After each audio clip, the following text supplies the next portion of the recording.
contact of the transducer. So we want to make sure that we look at the size, make sure it's not overly large. And we want to compare the left kidney to the spleen. Okay? The left kidney to the spleen. The left kidney should always be hypoechoic to the spleen. The right kidney should always be hypo to the spleen. It could be iso, and that's not going to be a problem. It should never be hyper to either the spleen or the kidney. Just Okay. hypo or iso, right? Hypo or iso. Now, while we're already there, why not slide up the transducer and make sure I don't have any pleural fluid? Okay? Because if I have pleural fluid, then that means they've got to look at it. Okay? It might get to the point where it puts too much pressure on my heart, and my heart can stop beating. And we'll learn that. Pleural fluid. That means I have too much liquid in my lungs. Pleural fluid. Too much liquid in your lungs. Ascites. Too much liquid in your peritoneum. Pericardial fluid. Too much fluid around the pericardial sac that holds my heart. Okay?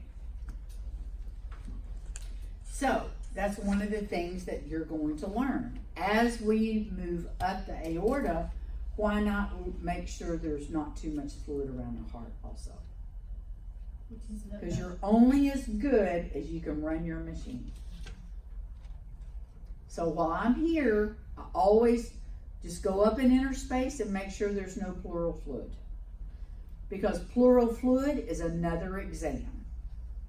All I have to do is sagittal and transverse with and without measurements. And they're going to order a whole different exam. It's revenue. I can't do a whole exam because I don't have an order for it. It's called an incidental finding. Okay?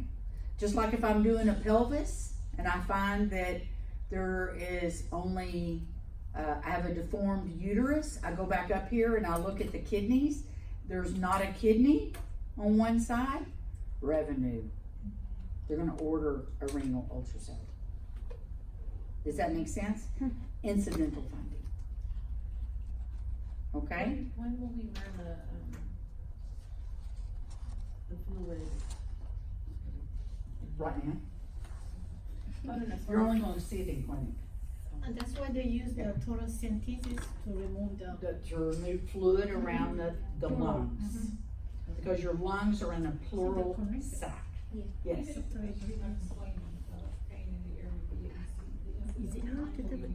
You record it. Okay.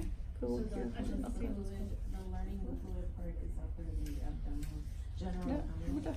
It's a competency that you have to do before you graduate. It's called a non-cardiac chest. Okay? But you're gonna learn that in clinic. You're not gonna learn it here. I can only tell you what it's all about. You're gonna learn that in clinic. Okay? Bowel. Most of the time, bowel is very difficult for us to see because it has air in it. Okay? But we can look at it, and if it looks like the bowel is a solid mass, it could be several things. I could have a mass causing a blockage.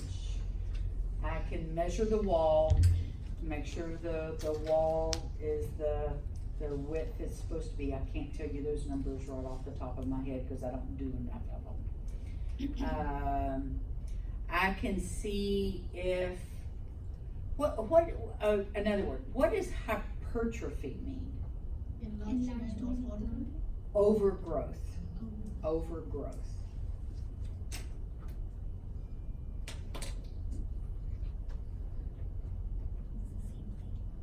Hypertrophy. So hyperemia, what does hyperemia mean? It's something more. I can't More remember. blood. Anybody got their Increased blood flow. increased blood flow? Hyperemia? Okay. area. And why would I have increased blood flow in one area? Was the other side? I could have a cancer that's being fed by all those extra blood vessels. Okay? Because when you have a cancer, that cancer gets all the blood flow. Okay? So it can grow really, really fast. Okay?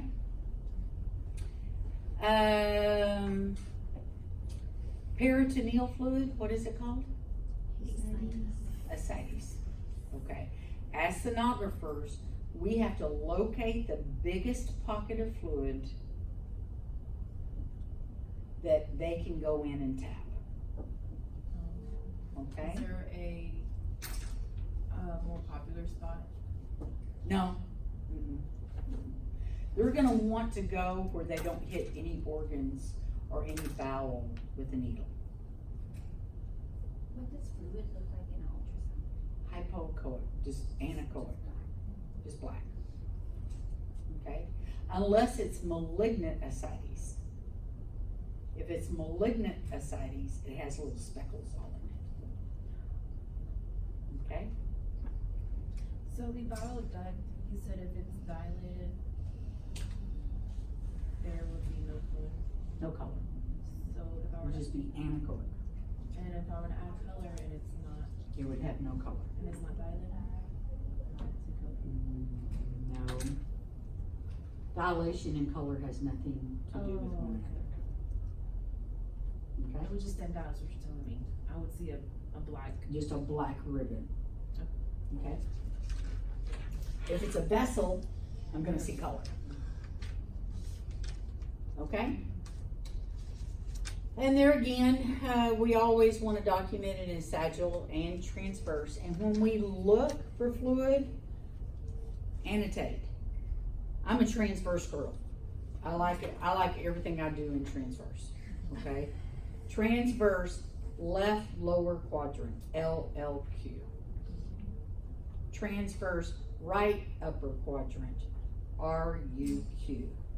Left upper quadrant, LUQ. Left lower quadrant, LLQ. Okay? Because think about it. If I'm in transverse, I'm going to see from here to here. If I'm in sagittal, I'm going to see from here to here. I'm wanting to see how much fluid is in there. What's going to be the safest place for them to place the needle. Okay?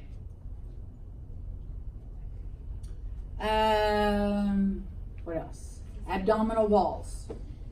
Sometimes the patients will come in and say, well, you know, I have this lump here. It's not there all the time. But when I cough, I notice that I have a big lump there. Well, they have a hernia. You can have hernias anywhere. They're more susceptible peri-umbilical around the belly button and in the groin. Femur. Hmm? Femur. Femur. Yeah. Okay, so what happens is that you'll Valsalva the patient. Valsalva, take in a deep breath, hold your breath in. Now push like you're going to have a bowel movement, or push like you're going to blow a balloon. Okay? And then what that does is it makes the intestines poof out of that opening in the break in the muscle. Okay?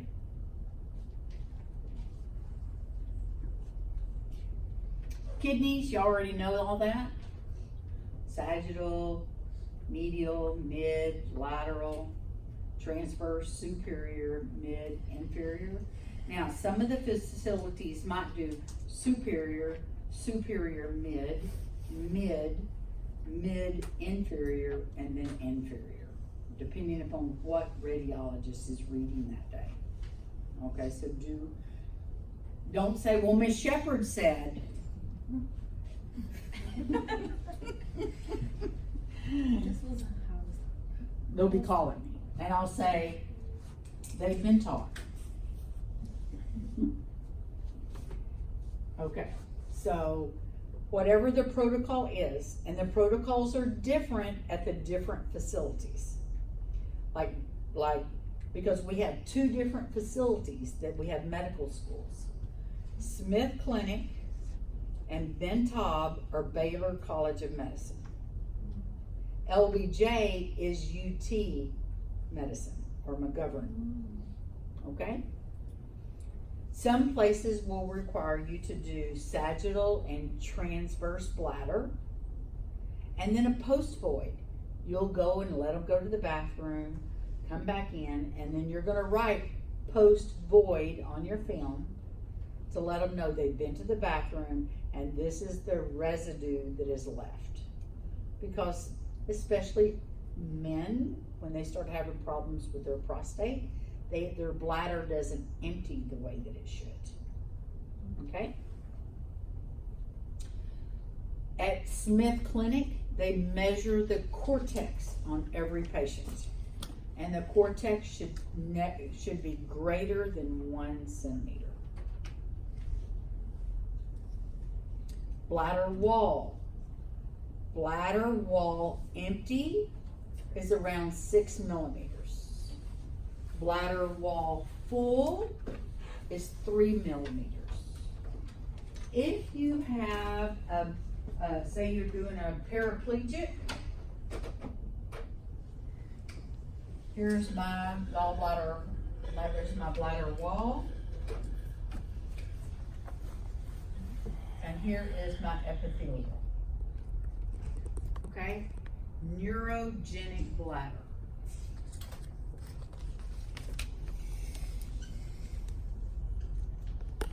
You see it on men with chronic prostatitis, hypertrophy of the prostate, and anybody that's in a wheelchair.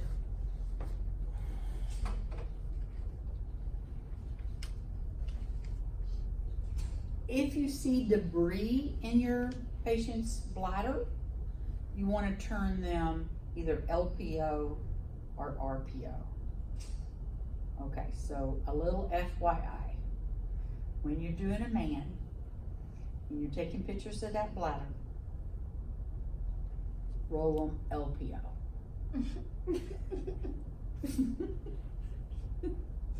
Because if you turn on RPO, then what falls to the right? And your arm is right there on top of it. So with men, turn them to the left. Okay.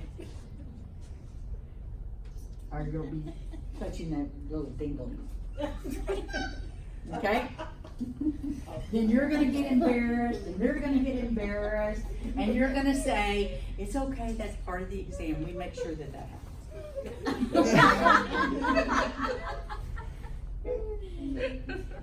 Perverted sonographer. You're gonna see all kinds of stuff.